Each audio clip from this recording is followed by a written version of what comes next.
إن الحمد لله نحمده ونستعينه ونؤمن به ونتوكل عليه ونعوذ بالله من شرور أنفسنا ومن سيئات أعمالنا من يهده الله فلا مضل له ومن يضلل فلا هادي له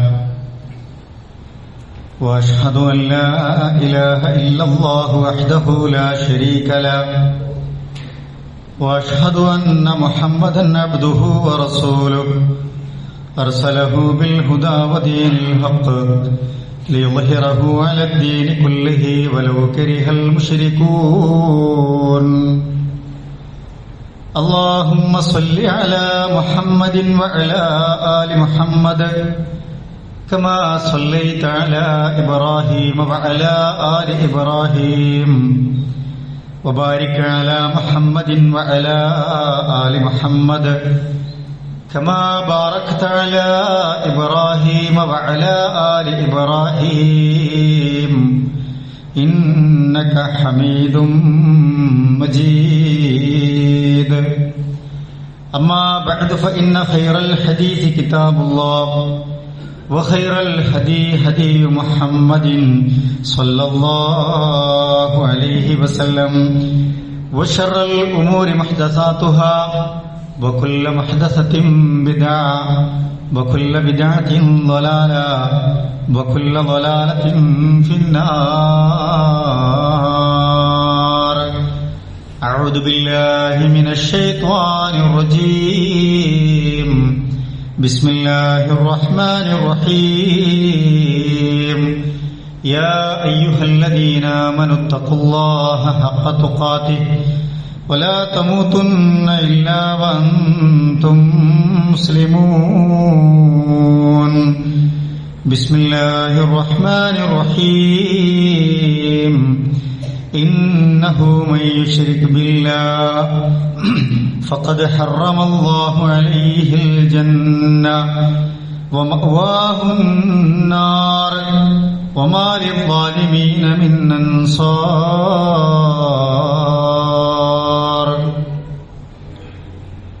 ഏറെ ബഹുമാന്യരായ മുഅ്മിനീങ്ങളെ മുഅ്മിനാത്തുകളെ, അല്ലാഹു സുബ്ഹാനഹു വ തആലയുടെ നിയമങ്ങളും നിർദ്ദേശങ്ങളുമൊക്കെ നമ്മൾ ജീവിക്കുന്ന നമ്മുടെ ജീവിതത്തിൻ്റെ ഓരോ സന്ദർഭങ്ങളിലും സൂക്ഷ്മത പുലർത്തി തഖ്വയുള്ളവരായി മാറണമേ എന്ന് എന്നോടും നിങ്ങളോടുമായി ഓർമ്മപ്പെടുത്തുകയാണ്, വസിയത്ത് ചെയ്യുകയാണ്. അങ്ങനെ ജീവിതം ചിട്ടപ്പെടുത്തി മുന്നോട്ട് പോകാൻ കഴിയുന്ന യഥാർത്ഥ മുത്തഖീങ്ങളുടെ കൂട്ടത്തിൽ അല്ലാഹു നമ്മെയും നമ്മുടെ പ്രിയപ്പെട്ടവരെയും ഒക്കെ ഉൾപ്പെടുത്തി അനുഗ്രഹിക്കുമാറാവട്ടെ. അറബി മാസങ്ങളിലെ ഏറ്റവും പുണ്യമേറിയ ദിനങ്ങളിലേക്ക് നമ്മൾ പ്രവേശിക്കാൻ പോവുകയാണ്. ദുൽഹിജ്ജ മാസം, അതിലെ ആദ്യത്തെ 10 ദിനരാത്രങ്ങൾ പ്രത്യേകിച്ചും ഏറെ പുണ്യമുള്ളതാണ് എന്ന് പരിശുദ്ധ ഖുർആനിന്റെയും തിരുനബി മുസ്തഫ റസൂലുള്ളാഹി സ്വല്ലല്ലാഹു അലൈഹി വസല്ലമയുടെയും ഒക്കെ വചനത്തിൽ നമുക്ക് പഠിപ്പിച്ചു തരുന്നുണ്ട്. ഖുർആനിൽ ഹജ്ജ് എന്ന പേരിൽ തന്നെ ഒരു സൂറത്തുണ്ട്. അതിലെ 28ാമത്തെ ആയത്തിൽ അല്ലാഹു നമ്മളോട് പറയുന്നുണ്ട്, ലിയശ്ഹദൂ മനാഫിഅ ലഹും വയദ്കുറു ഇസ്മല്ലാഹി ഫീ അയ്യാമിൻ മഅലൂമാത്ത്. നിങ്ങൾക്ക് വളരെ ഉപകാരപ്രദമായ ഗുണം ചെയ്യുന്ന ചില ദിവസങ്ങളെ നിങ്ങൾക്ക് സാക്ഷിയാക്കാൻ, അള്ളാഹുവിന്റെ നാമങ്ങൾ അതിൽ ധാരാളമായി പ്രകീർത്തിക്കാൻ, സ്മരിക്കാൻ. ഫി അയ്യാമി മഅലൂമാത്ത്, എണ്ണപ്പെട്ട ചില ദിനരാത്രങ്ങൾ നിങ്ങൾക്ക് നിശ്ചയിച്ചു തന്നിട്ടുണ്ട് എന്നാണ്. മഹാന്മാരായ മുഫസ്സിറുകൾ ഇബ്നു അബ്ബാസ് റഹിമഹുല്ലാഹയെ പോലെയുള്ള മുഫസ്സിരിങ്ങൾ അതിനെ വിശേഷിപ്പിച്ചത് ദുൽഹിജ്ജ മാസത്തിലെ പുണ്യമാക്കപ്പെട്ട ദിവസങ്ങളെക്കുറിച്ചാണ് ഇത് പറഞ്ഞത് എന്നാണ്. മാത്രവുമല്ല, ഈ ദിവസങ്ങളെപ്പറ്റി പ്രത്യേകം റസൂലുള്ളാഹി സ്വല്ലല്ലാഹി അലൈഹി വസല്ലം പഠിപ്പിക്കുന്നുണ്ട്. അഫ്ളലു അയ്യാമിദ് ദുനിയ അയ്യാമുൽ അശ്ർ. ദുനിയാവിലെ ഏറ്റവും പുണ്യകരമാക്കപ്പെട്ട ദിവസങ്ങളെക്കുറിച്ച് നിങ്ങൾ അറിയുമ്പോൾ അതിൽ ദുൽഹിജ്ജ മാസത്തിലെ ആദ്യത്തെ 10 ദിവസങ്ങളാണ് എന്ന് നമ്മൾ ഓർമ്മിപ്പിക്കുന്നുണ്ട്. മാത്രമല്ല, റസൂലുള്ളാഹി സ്വല്ലല്ലാഹി അലൈഹി വസല്ലം പറഞ്ഞു, മാ മിൻ അയ്യാമി അൽ അമലു സ്സാലിഹ് ഫീഹിന്ന അഹബ്ബു ഇലല്ലാഹി മിൻ ഹാദിഹിൽ അയ്യാം അൽ അശ്ർ. അല്ലാഹുവിന് ഇഷ്ടപ്പെട്ട ദിവസങ്ങളുടെ കൂട്ടത്തിൽ അമൽ സ്വാലിഹാത്തുകൾ നിർവഹിക്കാൻ ഏറ്റവും പുണ്യമാക്കപ്പെട്ട ദിവസങ്ങൾ നിങ്ങൾക്ക് അറിയിച്ചു തരുന്നത് ഈ 10 ദിവസങ്ങളെ കുറിച്ചാണ് എന്ന് നമ്മൾ ഓർമ്മിപ്പിക്കുന്നുണ്ട്. മറ്റൊരു പ്രത്യേകത, ഈ ദുൽഹിജ്ജ മാസത്തിന്റെ ഒരു പ്രത്യേകത, അല്ലെങ്കിൽ ഈ 10 ദിവസത്തിന്റെ ഒരു പ്രത്യേകത എന്ന് പറയുന്നത്, ഷഹാദത്ത് കലിമ ഉച്ചരിച്ച മുസ്ലിമായ ഒരു മനുഷ്യനെ സംബന്ധിച്ചിടത്തോളം ആ സന്ദർഭങ്ങളിൽ ഇസ്ലാമിന്റെ പഞ്ചസ്തംഭങ്ങളായ ബാക്കി എല്ലാ അനുഷ്ഠാനങ്ങളും കടന്നുവരുന്നു എന്നതാണ്. നമസ്കാരം നമ്മൾ നിർവഹിക്കുന്നു. അതുപോലെ തന്നെ ഈ ദിവസങ്ങളിൽ സുന്നത്ത് നോമ്പുകൾ നമ്മൾ അനുഷ്ഠിക്കുന്നു. പ്രത്യേകിച്ചും ദുൽഹിജ്ജ 9-ന്റെയൊക്കെ നോമ്പിനെ കുറിച്ചൊക്കെ നമുക്കറിയാം. അതുപോലെ തന്നെ സക്കാത്ത് അവധി നിശ്ചയിച്ച ആളുകളുണ്ടാവും. അവരുടെ ഹൗല് വർഷം തികയുന്നത് ചിലപ്പോൾ ദുൽഹിജ്ജ മാസത്തിലാണെങ്കിൽ അങ്ങനെ സക്കാത്തിന്റെ ഭാഗമാകുന്ന ആളുകളുണ്ടാവും. അതുപോലെ തന്നെ ഹജ്ജിന്റെ കർമ്മങ്ങളും നടക്കുന്ന സന്ദർഭങ്ങളാണ് ഈ ദിവസങ്ങൾ എന്നതാണ് ഇതിന്റെ പ്രത്യേകത. എല്ലാം ചേർന്നു വരുന്ന ഒരു സമയം, സന്ദർഭം എന്ന നിലക്കൊക്കെ ഇതിന് വലിയ പ്രാധാന്യമുണ്ട് എന്നൊക്കെ നമുക്ക് മഹാന്മാരായ പണ്ഡിതന്മാരുടെ രേഖകളിൽ നിന്നൊക്കെ കാണാൻ കഴിയും. പരിശുദ്ധ ഖുർആൻ പറഞ്ഞു, വൽ ഫജ്ർ വലയാലിൻ അശ്ർ. ഫജ്റിനെ സത്യപ്പെടുത്തി പറഞ്ഞു. എന്നിട്ട് പറഞ്ഞു വലയാലിൻ അശ്ർ, 10 ദിനരാത്രങ്ങൾ തന്നെയാണ് സത്യം. ഇതിനെക്കുറിച്ചും വിശദീകരിക്കപ്പെട്ടത് ഈ സത്യം ചെയ്ത് പറഞ്ഞ് വിശേഷിപ്പിച്ച ദിവസങ്ങൾ ദുൽഹിജ്ജയിലെ ആദ്യത്തെ 10 ദിവസങ്ങളാണ് എന്ന് നമുക്ക് കാണാൻ കഴിയും. മാത്രമല്ല, ഹജ്ജിന്റെ കർമ്മങ്ങൾ നമുക്കറിയാം. യൗമു തർവിയ എന്ന് പറയുന്നത് ദുൽഹിജ്ജ 8-നാണ്. യൗമ അറഫ നമുക്കറിയാം ദുൽഹിജ്ജ 9-നാണ്. യൗമുൻ നഹർ എന്ന് പറഞ്ഞാൽ നമ്മളെ സംബന്ധിച്ചിടത്തോളം ദുൽഹിജ്ജ 10-നാണ് ബലിപെരുന്നാളിന്റെ ദിവസം എന്ന് പറയുന്നത്. അതുകൊണ്ട് ഈ ദിവസങ്ങളുടെ ഒരു പ്രാധാന്യം പ്രിയപ്പെട്ടവരെ നമ്മൾ മനസ്സിലാക്കുക. ഏറ്റവും പുണ്യമാക്കപ്പെട്ട, അള്ളാഹു പവിത്രമാണ് എന്ന് വിശേഷിപ്പിച്ച, ഒരു തിന്മകളുമില്ലാതെ അതുപോലെ തന്നെ കലഹങ്ങളില്ലാതെ വളരെ പരിശുദ്ധമായി സ്വീകരിക്കേണ്ട മാസങ്ങളുടെ കൂട്ടത്തിൽപ്പെട്ടതാണ് യഥാർത്ഥത്തിൽ ദുൽഹിജ്ജ മാസം. അതിന്റെ ഒരു പ്രാധാന്യം നമ്മൾ മനസ്സിലാക്കേണ്ടതുണ്ട് എന്നാണ് ഓർമ്മിപ്പിക്കാനുള്ളത്. ഹജ്ജുമായൊക്കെ ബന്ധപ്പെട്ട കാര്യങ്ങൾ പറയുമ്പോൾ നമ്മൾ ഏറ്റവും കൂടുതൽ ഓർമ്മിക്കുന്ന പ്രവാചകനാണ് മഹാനായ ഇബ്രാഹിം നബി അലൈഹി സ്വലാത്തു വസ്സലാം. അതുപോലെ തന്നെ ഇസ്മായിൽ അലൈഹി സ്വലാത്തു വസ്സലാം, അവിടുത്തെ മാതാവ് ഹാജർ, അതുപോലെ തുടങ്ങിയ അനുബന്ധമായ ചരിത്രങ്ങളൊക്കെ. ഇബ്രാഹിം നബി അലൈഹി സ്വലാത്തു വസ്സലാമിന്റെ ജീവിതത്തെ സമൂഹത്തിന് പഠിപ്പിച്ചു കൊടുക്കണമെന്ന് പരിശുദ്ധ ഖുർആനിലൂടെ മുഹമ്മദ് നബിയോട് അള്ളാഹുവിന്റെ കൽപ്പന നമുക്ക് കാണാൻ കഴിയും. വത്ലു അലൈഹിം നബഅ ഇബ്രാഹിം.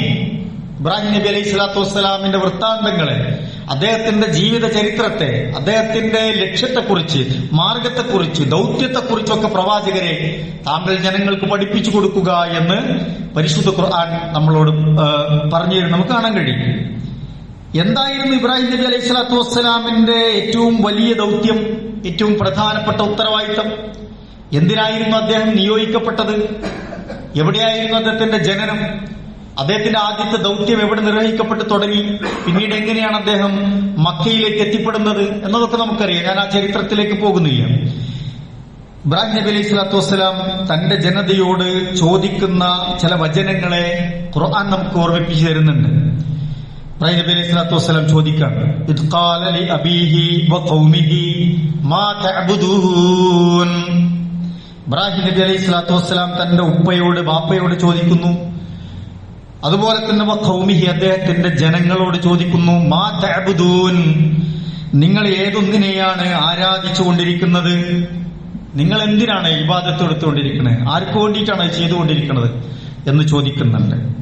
അപ്പൊ അവരെന്തിനെയാണ് ആരാധിച്ചത് എന്ന് ഇബ്രാഹിം നബി അലൈഹി സ്വലാത്തു വസ്സലാമിനെ അറിയാഞ്ഞിട്ടല്ല, അദ്ദേഹം അത് കണ്ടുകൊണ്ടിരിക്കുകയാണ്. അവർ ചെയ്യുന്നതിന് സാക്ഷിയാണ് അദ്ദേഹം. പക്ഷെ അദ്ദേഹം അവർ ചെയ്യുന്ന ചില പ്രവർത്തനങ്ങളിലെ ദോഷം, തെറ്റ്, നിരർത്ഥകത, അവർ ഈ അധ്വാനിക്കുന്നതൊക്കെ വിഫലമായി പോകുമല്ലോ എന്ന് ഓർത്തിട്ട് അതിലെ ആ പ്രവണതയെ തിരുത്താനാണ് അദ്ദേഹം അത് ചോദിക്കുന്നത്. അപ്പൊ അവർ പറഞ്ഞു, അവര് എന്തിനാണ് ആരാധിച്ചുകൊണ്ടിരിക്കുന്നത്?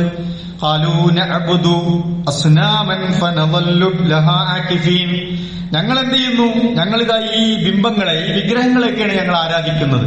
ഞങ്ങൾ അതിന്റെ മുമ്പിൽ ഇതാ ഭജനയിരുന്ന്, അങ്ങനെ ചടഞ്ഞുകൂടിയിരുന്ന് അതിനുവേണ്ടി പുഷ്പാർച്ചനകളൊക്കെ നിർവഹിച്ചുകൊണ്ടിരിക്കുന്നു. അതിന്റെ മുമ്പിലാണ് ഞങ്ങളുടെ ഇബാദത്ത് എന്ന് പറയാൻ. ഇബ്രാഹിം നബി അലൈഹി സ്വലാത്തു വസ്സലാം അവരോട് തിരിച്ചു ചോദിക്കുന്നുണ്ട്. ചോദ്യം ഖുർആൻ പറയുന്നു, ഖാല ഹൽ യസ്മഊനകും ഇത്തദഊന ഔ യൻഫഊനകും ഔ യദുറൂൻ. ഇബ്രാഹിം നബി ചോദിക്കാണ്, നിങ്ങൾ അവരോട് പ്രാർത്ഥിക്കുമ്പോൾ അവരത് കേൾക്കുന്നുണ്ടോ? നിങ്ങൾ ഈ വിഗ്രഹങ്ങളോട് പ്രാർത്ഥിക്കുമ്പോൾ അവരത് കേൾക്കുന്നുണ്ടോ? നിങ്ങൾ ഉപകാരം ചെയ്യണമെന്ന് പറയുമ്പോൾ അവരത് കേൾക്കുന്നുണ്ടോ? നിങ്ങൾക്ക് എന്തെങ്കിലും ഉപദ്രവത്തിൽ നിന്ന് രക്ഷപ്പെടാൻ നിങ്ങളത് പറഞ്ഞാൽ അതവർ കേൾക്കുന്നുണ്ടോ? അല്ലെങ്കിൽ ഉപദ്രവം ചെയ്യുമോ, ഉപകാരം കിട്ടുമോ, പ്രാർത്ഥിക്കുമ്പോൾ അത് കേൾക്കുമോ എന്ന് ഖുർആൻ വളരെ കൃത്യമായി നമ്മളോട് ചോദിക്കുന്നുണ്ട്, നമുക്ക് പറഞ്ഞു തരുന്നുണ്ട്. പ്രാർത്ഥനകൾ എന്ന് പറഞ്ഞാൽ നമുക്കറിയാം, ഒരു പ്രാർത്ഥനയുടെ സന്ദർഭം എന്ന് പറഞ്ഞാൽ എപ്പോഴാണ്? നമ്മളുടെ ഈ ഭൗതികമായ, നമ്മുടെ ഈ കഴിവിനപ്പുറത്തുള്ള ചില കാര്യങ്ങളാണ് അതൊക്കെ. ഭൗതികമായ നമ്മുടെ കൊടുക്കൽ വാങ്ങലുകൾക്കപ്പുറത്ത് അള്ളാഹുവിന്റെ ഒരു സഹായത്തെക്കുറിച്ചാണ് നമ്മൾ പ്രതീക്ഷിക്കുന്നത്. അതിനാണ് പ്രാർത്ഥന. അപേക്ഷ എന്ന് പറയുന്നത് അവിടെയാണ്. അതിന് സാധിക്കുമോ എന്ന് ചോദിക്കാണ് ഇബ്രാഹിം നബി അലൈഹി സ്വലാത്തു വസ്സലാം. അപ്പൊ അവര് മറുപടി എന്താണ് പറയുന്നത്? കേൾക്കൂല്ല എന്നൊന്നുമല്ല അവർ പറയുന്നത്, ഞങ്ങൾ ചെയ്യുന്നത് എന്താണെന്നൊന്നുമല്ല അവർ പറയുന്നത്. അവർ പറയുന്നത് ഖാലു, അവർ പറഞ്ഞു, ബൽ വജദ്നാ ആബാഅനാ കദാലിക യഫ്അലൂൻ. ഞങ്ങളുടെ വാപ്പമാർ ഇത് ചെയ്യുന്നത് ഞങ്ങൾ കണ്ടിട്ടുണ്ട്, ഞങ്ങളുടെ വാപ്പാര് ഇങ്ങനെയാണ് ചെയ്യുന്നത്, അതുകൊണ്ടാണ് ഞങ്ങൾ ഇപ്രകാരം പ്രവർത്തിച്ചുകൊണ്ടിരിക്കുന്നത് എന്നതാണ്. അപ്പൊ വാപ്പാര് ചെയ്യുന്നത് തെറ്റാണോ ശരിയാണോ എന്ന് അവർ അന്വേഷിക്കുന്നില്ല. ആ അന്വേഷണത്തിലേക്ക് ഇബ്രാഹിം നബി അലൈഹി സ്വലാത്തു വസ്സലാം എത്തിക്കുന്നത് നമുക്ക് കാണാൻ കഴിയും. ഇപ്പൊ മുകളിൽ ചോദ്യം ചോദിച്ചാൽ വിഗ്രഹങ്ങൾ കേൾക്കോ, അവർ ഉപകാരം ചെയ്യോ, ഉപദ്രവം ചെയ്യോ, അല്ലെങ്കിൽ ഉപദ്രവം വന്നാൽ തട്ടിമാറ്റി കളയാൻ കഴിയോ എന്ന് ചോദിച്ചാൽ ഇല്ല ഇല്ല എന്നാണ് ഉത്തരം. ആർക്ക് ചോദിച്ചാൽ മനസ്സിലാകും, അവരത് ചെയ്യുന്നില്ല നമുക്കറിയാം. ആരാകണം ആരാധ്യൻ? ആരാധിക്കപ്പെടാൻ അർഹൻ ആരാകണം? ഇലാഹാരാകണം. നമുക്ക് പ്രാർത്ഥനകൾ സമർപ്പിക്കാൻ കഴിയുന്നതാകണം, നമ്മുടെ ഒരു അപേക്ഷകൾ സമർപ്പിക്കാൻ കഴിയണം, നമ്മുടെ ആഗ്രഹങ്ങൾ സമർപ്പിക്കാൻ കഴിയണം. അങ്ങനെ അതിന് പരിഹാരം നൽകാൻ കഴിയുന്നതാണ് ഇലാഹ് എന്ന് പറയുന്നത്, ആരാധ്യൻ എന്ന് പറയുന്നത്. അതാരാകണം? അതിന്റെ ക്വാളിറ്റീസ് എന്തായിരിക്കണം? അതിന്റെ ഗുണങ്ങൾ എന്തായിരിക്കണം? ഇബ്രാഹിം നബി അലൈഹി സ്വലാത്തു വസ്സലാം അത് പഠിപ്പിച്ചു കൊടുക്കുന്നുണ്ട്, ഖുർആൻ അത് പറഞ്ഞു തരുന്നുണ്ട്. എന്താണ് ഒരു പ്രത്യേകത? അപ്പൊ നമ്മൾ പ്രാർത്ഥിക്കുന്നത് അങ്ങനെയാണോ നമ്മൾ നോക്കിയാൽ മതി. നമ്മൾ എല്ലായിടത്തും സഹായം തേടിയും നമ്മൾ ആശ്വാസത്തിന് വേണ്ടി തേടുന്നവർക്കൊക്കെ ഈ ക്വാളിറ്റി ഉണ്ടോ എന്ന് ചെക്ക് ചെയ്താൽ മതി. അപ്പൊ നമുക്ക് മനസ്സിലാകും ഖുർആൻ പറഞ്ഞ ആരാധ്യൻ ആരാണ്. നമ്മൾ പ്രാർത്ഥിക്കേണ്ടതിനോട് തന്നെയാണോ പ്രാർത്ഥിച്ചുകൊണ്ടിരിക്കുന്നത്? സഹായം ചോദിക്കുന്നതിനോട് തന്നെയാണോ ചോദിച്ചുകൊണ്ടിരിക്കുന്നത്? അതല്ല നമ്മുടെ വഴി തെറ്റിയിട്ടുണ്ടോ എന്ന് നമുക്ക് മനസ്സിലാക്കാൻ കഴിയും. ഖുർആൻ വളരെ ലളിതമായി ഇബ്രാഹിം നബിയിലൂടെ അത് പരിചയപ്പെടുത്തുന്നുണ്ട്. ഒന്നാമത്തത് പറഞ്ഞു, അല്ലദീ ഖലഖനീ ഫഹുവ യഹ്ദീൻ. ആരാണ് അല്ലാഹു? ആരാണ് ഇലാഹ്? ആരാണ് നിങ്ങളുടെ പ്രാർത്ഥനകൾ കേൾക്കുന്നവൻ, പ്രാർത്ഥനയ്ക്ക് ഉത്തരം ചെയ്യാൻ കഴിയുന്നവൻ, നിങ്ങൾ സഹായം ചോദിച്ചാൽ നിങ്ങൾക്ക് സഹായം നൽകാൻ കഴിയുന്നവൻ, നിങ്ങൾക്ക് വല്ല ആപത്തുകളും വന്നാൽ അതിനെ തട്ടിമാറ്റി കളയാൻ കഴിയുന്നവൻ. അതിന്റെ പ്രത്യേകത എന്താണ്? അല്ലദീ ഖലഖനീ, അവനാണ് എന്നെ സൃഷ്ടിച്ചത്, ഫഹുവ യഹ്ദീൻ, അവനാണ് എനിക്ക് മാർഗം നൽകിയത്. ഏത് വഴി? ഹിദായത്തിന്റെ വഴികൾ നൽകിയത്. അപ്പൊ നമ്മളെ സൃഷ്ടിച്ചു എന്നതാണ് ഒരു ഇലാഹാകാനുള്ള ഒന്നാമത്തെ ഘടകമെന്ന് നമ്മൾ മനസ്സിലാക്കുക. നമ്മളെ സൃഷ്ടിച്ചത് ആരാണ് എന്ന് നോക്കുക. ആ സൃഷ്ടാവിനെയാണ് നമ്മൾ ആരാധിക്കേണ്ടത്, ഇബാദത്ത് എടുക്കേണ്ടത്, ദുആ ചെയ്യേണ്ടത്, മറ്റുള്ള എല്ലാ പ്രാർത്ഥനയുമായി ബന്ധപ്പെട്ട നമ്മൾ സമീപിക്കേണ്ടത് എന്ന് പ്രിയപ്പെട്ടവരെ നമ്മൾ മനസ്സിലാക്കുക. അത് ഖാലിഖാവണം എന്നാണ്. ഖാലിഖ് എന്നാണ് സൃഷ്ടാവാകണം, സൃഷ്ടിച്ച കാര്യങ്ങളാവണം. നമ്മളെ സൃഷ്ടിച്ചു, ജീവജാലങ്ങളെ സൃഷ്ടിച്ചു, സസ്യലതാദികളെ സൃഷ്ടിച്ചു, പ്രപഞ്ചത്തെ സംവിധാനിച്ചു. അതാണ് നമ്മൾ അള്ളാഹ് വിളിക്കുന്നത്. ആ അള്ളാഹിനോട് മാത്രമേ അത് പാടുള്ളൂ എന്നുള്ളതാണ്. അള്ളാഹു ആണോ നമ്മൾ പ്രാർത്ഥിക്കുന്നത്? അള്ളാഹുവിനോടാണോ നമ്മൾ പ്രാർത്ഥിച്ചുകൊണ്ടിരിക്കുന്നത്? അതല്ല അള്ളാഹുവിനപ്പുറം നമ്മൾ ആരോടെങ്കിലും പ്രാർത്ഥിക്കുന്നുണ്ടോ? പ്രാർത്ഥിക്കുന്നുണ്ട് എങ്കിൽ അത് വലിയ ഗൗരവമുള്ള തെറ്റായിട്ടാണ് ഇസ്ലാം പഠിപ്പിക്കുന്നത്. മാത്രമല്ല, നിങ്ങൾ പ്രാർത്ഥിക്കുന്നുണ്ട് എങ്കിൽ പ്രാർത്ഥനക്കർഹൻ ആരാണ്? സൃഷ്ടാവായിരിക്കണം എന്നാണ് ഖുർആൻ മുന്നോട്ട് വെക്കുന്ന തത്വം. അപ്പോൾ നമ്മൾ ആലോചിക്കുക, നമ്മൾ പ്രാർത്ഥിക്കുന്നത് ആരോടാണ്? ഖാലിഖിനോടാണോ? നമ്മൾ സഹായം തേടുന്നത് ഈ ഖാലിഖിനോടാണോ? നമ്മൾ സങ്കടം സമർപ്പിക്കുന്നത് ഈ ഖാലിഖിനോടാണോ? നമ്മൾ വേദനകളും വേവലാതികളും ഉണ്ടാകുമ്പോൾ പടച്ചോനെ, അല്ലെങ്കിൽ നമ്മൾ ആ നിലക്കുള്ള തേട്ടങ്ങളുണ്ടല്ലോ, നമ്മൾ ഉൾവിളി, അതാരോടാണ്? അതുപോലെ ശേഖന്മാരോടാണോ? തങ്ങന്മാരോടാണോ? ബീവിമാരോടാണോ? വിഗ്രഹങ്ങളോടാണോ? മലക്കുകളോടാണോ? ജിന്നുകളോടാണോ? പ്രകൃതിയിലെ പ്രതിഭാസങ്ങളോടാണോ? സൂര്യനോടാണോ? ചന്ദ്രനോടാണോ? അല്ലെങ്കിൽ ഇടിയോടാണോ? മിന്നലിനോടാണോ? കാറ്റിനോടാണോ? മഴയോടാണോ? ഇങ്ങനെ ഏതിനോടുമാണെങ്കിലും ശരി, അവയൊന്നും സൃഷ്ടിക്കുന്നില്ല എന്നുള്ളതാണ് അവരോടൊന്നും ഇത് ചോദിക്കാൻ പാടില്ല എന്നതിന്റെ ഏറ്റവും പ്രസക്തമായ ഉത്തരമെന്ന് നമ്മൾ മനസ്സിലാക്കുക. പ്രതിസന്ധികളിൽ, പ്രയാസങ്ങളിൽ, പരീക്ഷണങ്ങളിൽ, ആപത്തുകളിൽ ആഗ്രഹങ്ങൾ സഫലീകരിക്കാൻ നമ്മൾ സൃഷ്ടാവിനോടാണ് പ്രാർത്ഥിക്കുന്നത് എന്ന് പ്രിയപ്പെട്ടവരെ നമ്മൾ ഉറപ്പുവരുത്തിയിട്ടില്ല എങ്കിൽ നമ്മുടെ ജീവിതത്തിലെ എല്ലാ അമലുകളും പ്രിയപ്പെട്ടവരെ പൊളിഞ്ഞു പോകുമെന്നാണ് നമ്മൾ ആലോചിക്കേണ്ട. അത്രേ ഉള്ളൂ. നമ്മൾ ഈ ചെയ്യുന്നത് ആരോടാണ്? അതൊരു സൃഷ്ടാവാണോ എന്നതാണ് നമ്മൾ ആലോചിച്ചു നോക്കൂ. രണ്ടാമത്തത് ഇബ്രാഹിം നബി അലൈഹി സ്വലാത്തു വസ്സലാം പരിചയപ്പെടുത്തി, വല്ലദീ ഹുവ യുത്ഇമുനി വയസ്ഖീൻ. എന്താണ്? രണ്ട് ക്വാളിറ്റിയാണ്. ആരാണ് എനിക്ക് റിസ്ക് നൽകുന്നത് എന്നാണ്. എനിക്ക് ഭൂമിയിൽ ആഹാരം നൽകുന്നത് ആരാണ്? എനിക്ക് എവിടുന്നാണ് ഈ ഭക്ഷണം കിട്ടുന്നത്? എനിക്ക് ജീവൻ നിലനിർത്താൻ ആവശ്യമായ കുടിനീര് നൽകുന്നത് ആരാണ്? ഭൂമിയുടെ അടിയിൽ നിന്നാവട്ടെ, ആകാശ ലോകത്ത് നിന്ന് മഴ വർഷിപ്പിച്ചിട്ടാവട്ടെ, ആ മഴ പെയ്യുമ്പോൾ ഉണ്ടാകുന്ന സസ്യലതാദികൾ വളർന്ന് അതിൽ നിന്ന് ഫലങ്ങൾ കിട്ടി നമുക്ക് ആവശ്യമുള്ള ഭക്ഷണം നൽകുന്നത് ആരാണ്? അങ്ങനെ നൽകുന്നവൻ ആരാണോ, നിങ്ങൾ അവനോട് പ്രാർത്ഥിക്കുക, അവനോട് സഹായം തേടുക, നിങ്ങളുടെ സങ്കടങ്ങൾ സമർപ്പിക്കുക. പ്രതിസന്ധികളിൽ നിങ്ങൾക്ക് ആ അല്ലാഹു പ്രതീക്ഷ നൽകും, നിങ്ങളുടെ പ്രയാസങ്ങൾ ഇല്ലാതാക്കി തരുമെന്നാണ് ഖുർആൻ നമ്മൾ ഓർമ്മിപ്പിക്കുന്നത്. അതാണ് രണ്ടാമത്തെ ക്വാളിറ്റി. അപ്പൊ നമ്മൾ പ്രാർത്ഥിക്കുന്നത് ആരോടാണെങ്കിലും, സഹായം തേടുന്നത് ആരോടാണെങ്കിലും, നമുക്ക് വേണ്ട ആഹാരം നൽകുന്നത് അവരാണോ എന്ന് ആലോചിക്കുക. നമുക്ക് വേണ്ടി മഴ വർഷിപ്പിക്കുന്നതും കുടിനീർ നൽകുന്നതും അവരാണോ എന്ന് നമ്മൾ ആലോചിക്കുക. അല്ല എന്നാണ് ഉത്തരമെങ്കിൽ അത് അവസാനിപ്പിക്കാൻ സമയമായിട്ടുണ്ട് എന്ന് പ്രിയപ്പെട്ടവരെ നമ്മൾ മനസ്സിലാക്കുക. മൂന്നാമത് പഠിപ്പിച്ചു, വല്ലദീ യുമീതുനി സുമ്മ യുഹീൻ. ആരാണ് എന്നെ മരിപ്പിക്കുന്നത്? ആരാണ്? വീണ്ടും എന്നെ ഉയർത്തെഴുന്നേൽപ്പിക്കുന്നത് ആരാണ്? അതിന് കഴിയുന്നത് ആരാണ്? എന്റെ മരണം എപ്പോഴാണ് സംഭവിക്കുക എനിക്കറിയില്ല. അതൊരു സമയം നിശ്ചയിച്ചിട്ടുണ്ട്. അതിന്റെ ആധാറുകൾ നമ്മളിലേക്ക് പ്രകടമായി വരും, സൂചനകൾ വരും, നരയായി വരും, എല്ലുകൾ ബലക്ഷയമായി വരും, അസുഖങ്ങളായി വരും, പല രീതിയിൽ നമ്മൾ അത് തേടി വരും. അതൊന്നുമില്ലാതെയും ചിലപ്പോൾ ചില സന്ദർഭങ്ങളിൽ നമ്മുടെ സമയം അജലെത്തിയിട്ടുണ്ടെങ്കിൽ അത് കടന്നു വരും. ആരാണത് നിശ്ചയിച്ചത്? നമ്മൾ പ്രാർത്ഥിക്കുന്നത് നമ്മുടെ അവധി നീട്ടിത്തരണേ എന്ന്, ആയുസ്സിന് ഫലം നൽകണേ എന്ന്, ആഫിയത്ത് നൽകണേ എന്ന്, അള്ളാഹുവെ ദീർഘായുസ് നൽകണേ എന്നൊക്കെ നമ്മൾ പ്രാർത്ഥിക്കുന്നത് ആരോടാകണം? എന്നെ ജീവിതം തന്നവൻ, ഇല്ലെങ്കിൽ ജീവൻ തന്നവൻ ആരാണോ അവനോടാകണം. അല്ലാണ്ട് വേറെ ആളോട് പ്രാർത്ഥിച്ചിട്ട് കാര്യമില്ല. നമുക്ക് ആരാണോ ജീവൻ തന്നത്, ജീവിതം തന്നത്, അവരോട് പ്രാർത്ഥിക്കുക എന്നതാണ്. അങ്ങനെയാണോ നമ്മൾ ചെയ്യുന്നത്? മാത്രമല്ല സുമ്മയുഹീൻ, വീണ്ടും നമ്മളെ പുനർജീവിപ്പിക്കുന്നത് ആരാണ്? അവനോട് നിങ്ങൾ പ്രാർത്ഥിക്കുക എന്ന് ഇബ്രാഹിം നബി അലൈഹി സ്വലാത്തു വസ്സലാം പഠിപ്പിച്ചു. ഒന്നുകൂടി ഇബ്രാഹിം നബി അലൈഹി സ്വലാത്തു വസ്സലാം ഊന്നി പഠിപ്പിക്കുന്നുണ്ട് നമ്മളെ. എന്താണത്? വല്ലദീ അത്മഉ അൻ യഗ്ഫിറ ലീ ഖതീഅതി യൗമദ്ദീൻ. മരണശേഷം ഉണ്ടല്ലോ പ്രിയപ്പെട്ടവരെ, നമ്മൾ ഈ ദുനിയാവിൽ ജീവിക്കുമ്പോൾ പലപ്പോഴും പല ന്യായങ്ങൾ നമുക്കുണ്ടാവും. അള്ളാഹിനോടല്ലാതെ, അള്ളാഹിനെ അല്ലാതെ ആരാധിക്കാൻ, അള്ളാഹിനോടല്ലാതെ പ്രാർത്ഥിക്കാൻ, അള്ളാഹു അല്ലാത്തവരിൽ നിന്ന് സഹായം സ്വീകരിക്കാൻ, അത്തരം കേന്ദ്രങ്ങളിൽ എത്തിപ്പെടാനൊക്കെ നമുക്ക് ഒരുപാട് ന്യായങ്ങൾ പറയാനുണ്ടാവും. പക്ഷെ മരണം ഒരാളുടെ അവധി നിശ്ചയിക്കാണല്ലോ. അതിനുശേഷം പിന്നെ ആരോടും ന്യായന്യായങ്ങൾ തർക്കിക്കാനില്ല.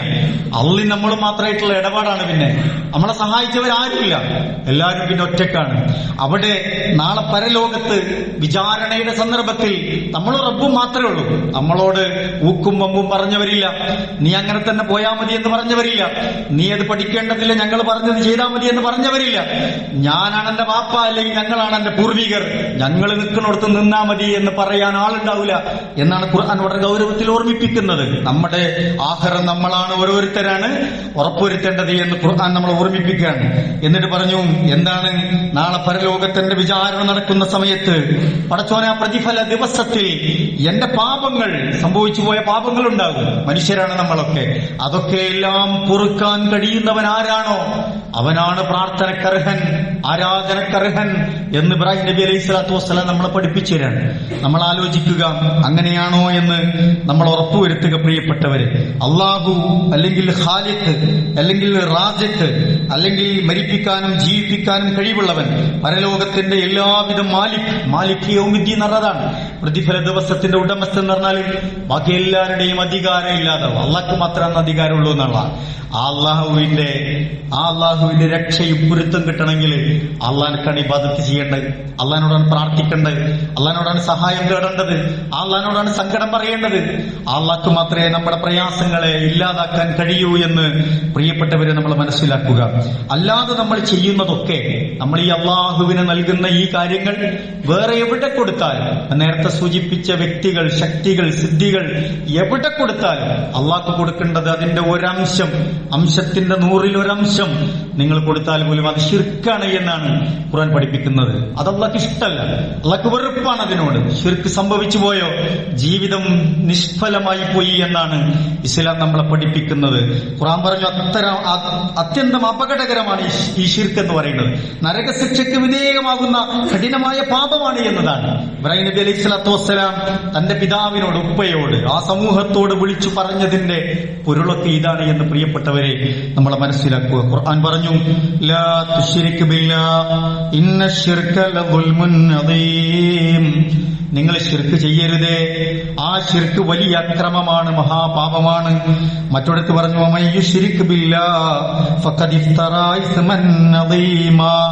ആരെങ്കിലും അല്ലാഹുവിന്റെ പേരിൽ ശിർക്ക് ചെയ്താൽ അവന്റെ പേരിൽ ഏറ്റവും വലിയ പാപമാണ്, കുറ്റമാണ് ചെയ്യുന്നത് എന്ന് മറ്റൊരിടത്ത് പറഞ്ഞു, വമയ്യുശ്രിക് ബില്ലാഹ് ഫഖദ് ളല്ല ളലാലൻ ബഈദാ. ആരെങ്കിലും അല്ലാഹുവിന്റെ പേരിൽ ശിർക്ക് ചെയ്താൽ അവൻ വഴികേടിലാണ്, വമ്പിച്ച വഴികേടിലാണ് എന്ന് കൃത്യമായി ഖുർആൻ നമ്മളെ പഠിപ്പിക്കുന്നുണ്ട്. അതിന്റെ ഗൗരവം പ്രിയപ്പെട്ടവരെ നമ്മൾ മനസ്സിലാക്കണം. ദുൽഹിജ്ജ മാസം, ഹജ്ജി എന്നൊക്കെ പറഞ്ഞാൽ എന്താണ്? ഈ ലാ ഇലാഹ ഇല്ലല്ലാഹയുടെ ഓർമ്മപ്പെടുത്തലാണ്. ലാ ഇലാഹ ഇല്ലല്ലാഹ് എന്നതിന്റെ അർത്ഥം നമ്മൾ അറിയലാണ്, അതിലേക്ക് കൂടുതൽ അടുക്കലാണ്, ആ റബ്ബിനെ കൂടുതൽ മനസ്സിലാക്കലാണ്. അത് നമ്മൾ ഈ ജീവിതത്തിൽ മറന്നുപോയി നമുക്കതിന് പറ്റിയില്ലെങ്കിൽ മരണത്തോടുകൂടി പിന്നെ സംഭവിക്കുന്ന ജീവിതത്തിൽ വലിയ നാശനഷ്ടങ്ങളിലേക്ക് നമ്മൾ പോകും എന്ന് നമ്മൾ തിരിച്ചറിയുക. തിരുത്തേണ്ടത് തിരുത്തിയും തൗബ ചെയ്തും പ്രിയപ്പെട്ടവരെ നമ്മൾ മടങ്ങുക. യഥാർത്ഥ വഴികളിലുള്ളവർ വഴി തെറ്റാതിരിക്കാനുള്ള ജാഗ്രതയും സൂക്ഷ്മതയും ജീവിതത്തിൽ കൈമുതലാക്കുക. അല്ലാഹു സുബ്ഹാനഹു വ തആല നമ്മയൊക്കെ അനുഗ്രഹിക്കുമാറാവട്ടെ.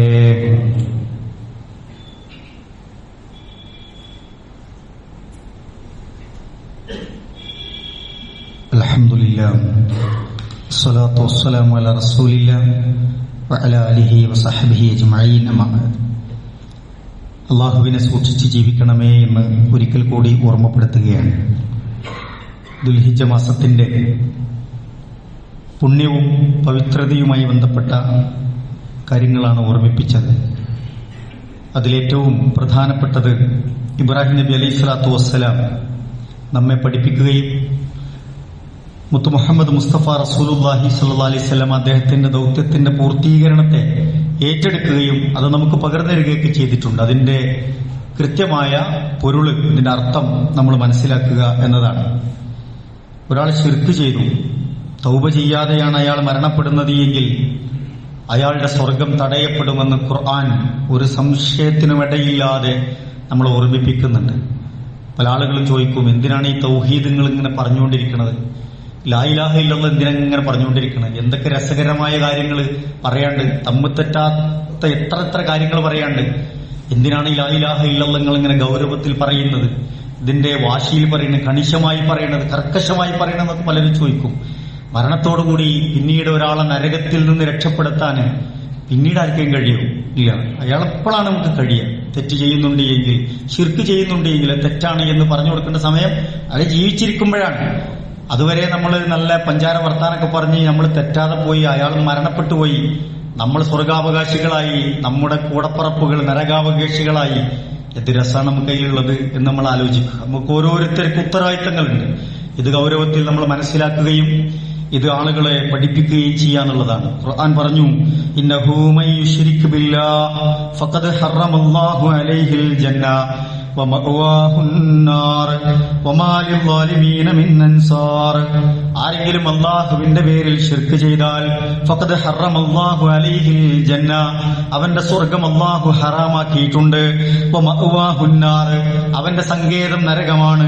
വമാ ലിദ്ദാലിമീന മിൻ അൻസാർ, അല്ലാഹുവിന്റെ പേരിൽ ഇങ്ങനെ കഠിനമായ അക്രമം ചെയ്ത ഒരാൾക്കും ഒരു സഹായിയും വന്നുണ്ടാവില്ല എന്ന് ഖുർആൻ കൃത്യമായി പറഞ്ഞതാണ് എന്ന് പ്രിയപ്പെട്ടവരെ നമ്മൾ മനസ്സിലാക്കുക. ചില ആളുകളുടെ ഒരുപാട് പുണ്യകർമ്മങ്ങൾ ചെയ്യും, സ്വതക്ക ചെയ്യുന്നു, സക്കാത്ത് കൊടുക്കുന്നു, നമസ്കരിക്കുന്നു, സുന്നത്ത് നിസ്കരിക്കുന്നു, സുന്നത്തിന് മേൽ സുന്നത്ത് നിസ്കരിക്കുന്നു, എല്ലാ ഫളലുകളും കാര്യങ്ങളൊക്കെ ചെയ്യുന്നുണ്ടാവും. പക്ഷെ അയാളുടെ ഈ അഖീദ ലാ ഇലാഹ ഇല്ലല്ലാഹ് ക്ലിയർ അല്ലെങ്കിൽ എന്താ സംഭവിക്കുക? ഖുർആൻ പറഞ്ഞില്ലേ, ഇന്ന ശറക്ത ലയഹബതന്ന അമലുക വലതകൂനന്ന മിനൽ ഖാസിരീൻ. ഒരാൾ ശിർക്ക് ചെയ്താൽ അയാൾ ചെയ്ത എല്ലാ അമലുകളും അത് ബാത്തിലായി പോയിരിക്കുന്നു, അയാൾ നഷ്ടക്കാരുടെ കൂട്ടത്തിൽ പെട്ടുപോയിരിക്കുന്നു എന്നാണ്. എന്നാ ഒരാളെ ലാ ഇലാഹ ഇല്ലല്ലാഹ് ശരിയായാലോ, അയാൾ ഒരാളെ കാണുമ്പോൾ പുഞ്ചിരിച്ചാൽ മതി, അത് സ്വതക്കയായി രേഖപ്പെടുത്തപ്പെടും. അയാൾ പള്ളിയിലേക്ക് നടന്നു വരുന്ന ഒരു കാലടിപ്പാട് മതി, അതൊരു പുണ്യമായി രേഖപ്പെടുത്തപ്പെടും. ഒരാൾ രോഗിയായി കുറച്ചു കാലം പ്രയാസമായി കിടന്നു, അയാളുടെ ഇസ്തിഗ്ഫാർ അള്ളാഹു സ്വീകരിക്കും, അതൊക്കെ സ്വീകരിക്കും. മറ്റതോ ഷിർക്കിലാണ് അയാൾ പോണെങ്കിൽ അയാളുടെ എല്ലാ അമലും ചെയ്യണം, പക്ഷെ അതൊക്കെ ബാത്തിലായി. ഒരുപാട് ദിക്ർ, ദുആ, സ്വലാത്ത്, മജ്ലിസുകളൊക്കെ ഉണ്ടാവും, പക്ഷേ വിശ്വാസം റെഡി അല്ലെങ്കിൽ അതൊക്കെ ബാത്തിലായി പോകുമെന്ന് പരിശുദ്ധ ഖുർആൻ നമ്മളൊരാവർത്തി എടുത്ത് വായിച്ചു നോക്കി അതൊക്കെ ആർക്കും മനസ്സിലാവും. പ്രിയപ്പെട്ടവരെ, അതിന്റെ ഗൗരവം എല്ലാവരും ഉൾക്കൊള്ളണേ എന്ന് പ്രത്യേകം ഓർമ്മിപ്പിക്കുകയാണ്. നമ്മൾ ഇബാദത്ത് ചെയ്യുന്നത്, പ്രാർത്ഥിക്കുന്നത് ഖാലിഖിനോടാണ് എന്ന് ഉറപ്പുവരുത്തുക, റാസിഖിനോടാണ് എന്ന് ഉറപ്പുവരുത്തുക. മരണശേഷം നമ്മളെ പുനരുജ്ജീവിപ്പിക്കാൻ കഴിയുന്ന ഒരു ശക്തിയോടാണ് എന്ന് ഉറപ്പുവരുത്തുക. നാളെ പ്രതിഫല നാളിൽ നമുക്ക് പാപങ്ങൾ പുറത്തു തരാൻ കഴിയുന്നവനോടാണ് എന്ന് ഉറപ്പുവരുത്തുക.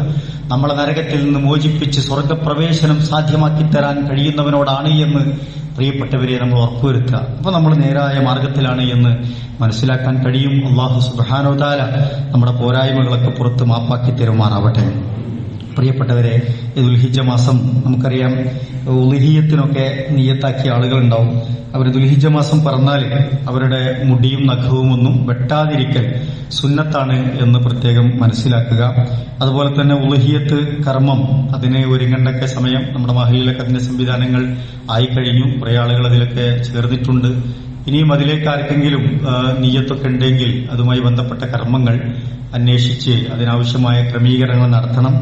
അതല്ല, നമ്മുടെ സംവിധാനം പൂർത്തിയായാൽ ഒറ്റയ്ക്ക് ചെയ്യാൻ പറ്റുന്നവർക്ക് അത്തരം സാഹചര്യങ്ങളൊക്കെ അന്വേഷിച്ച്, അത് വലിയ പുണ്യമാണ് എന്ന് കഴിഞ്ഞ ഖുതുബകളിൽ നമ്മൾ സൂചിപ്പിച്ചിട്ടുണ്ട്, അത് നിർവഹിക്കണമെന്ന് പ്രത്യേകം ഓർമ്മപ്പെടുത്തുകയാണ്.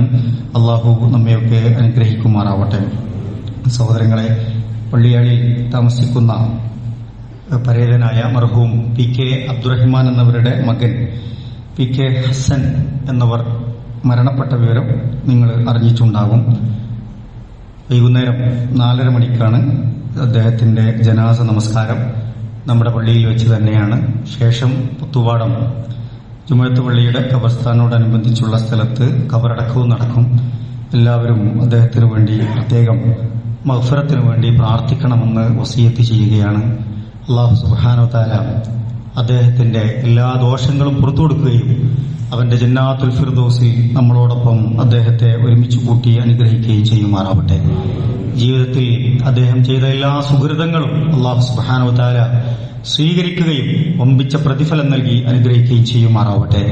അല്പകാലം അദ്ദേഹം കിടപ്പിലായിരുന്നു. രോഗത്തിന്റെ അവസ്ഥകളിൽ വലിയ പരീക്ഷണങ്ങളെ, പ്രയാസങ്ങളെ അദ്ദേഹം നേരിട്ടിട്ടുണ്ട്. അല്ലാഹു സുബ്ഹാനഹു വ തആല അതിന്റെ എല്ലാ പ്രതിഫലവും അദ്ദേഹത്തിന് നൽകി അനുഗ്രഹിക്കുമാറാവട്ടെ. അതിന്റെ പേരിൽ അദ്ദേഹത്തിന് സംഭവിച്ചു പോയ വീഴ്ചകളെ അള്ളാഹു പുറത്തു മാപ്പാക്കി കൊടുക്കുമാറാവട്ടെ. അതുപോലെ തന്നെ നമ്മുടെ ഈ പള്ളി നിൽക്കുന്ന സ്ഥലം ഞാൻ മനസ്സിലാക്കിയെടുത്തോളം അന്നത്തെ കാലത്ത് കമ്മിറ്റി നിശ്ചയിച്ച വിലക്ക് അദ്ദേഹം നൽകുകയും അദ്ദേഹത്തിന്റെ ഒരു സ്ഥലമായിരുന്നു എന്നാണ് ഞാൻ മനസ്സിലാക്കുന്നത്. പള്ളി നിർമ്മിക്കാൻ വേണ്ടി വില കെട്ടി അദ്ദേഹമാണ് നൽകിയത്. അതിലേക്ക് തന്നെ ചില കുറച്ച് ഭൂമിയൊക്കെ അദ്ദേഹവും വഖഫ് ചെയ്തിരുന്നു എന്നാണ് ഞാൻ മനസ്സിലാക്കുന്നത്.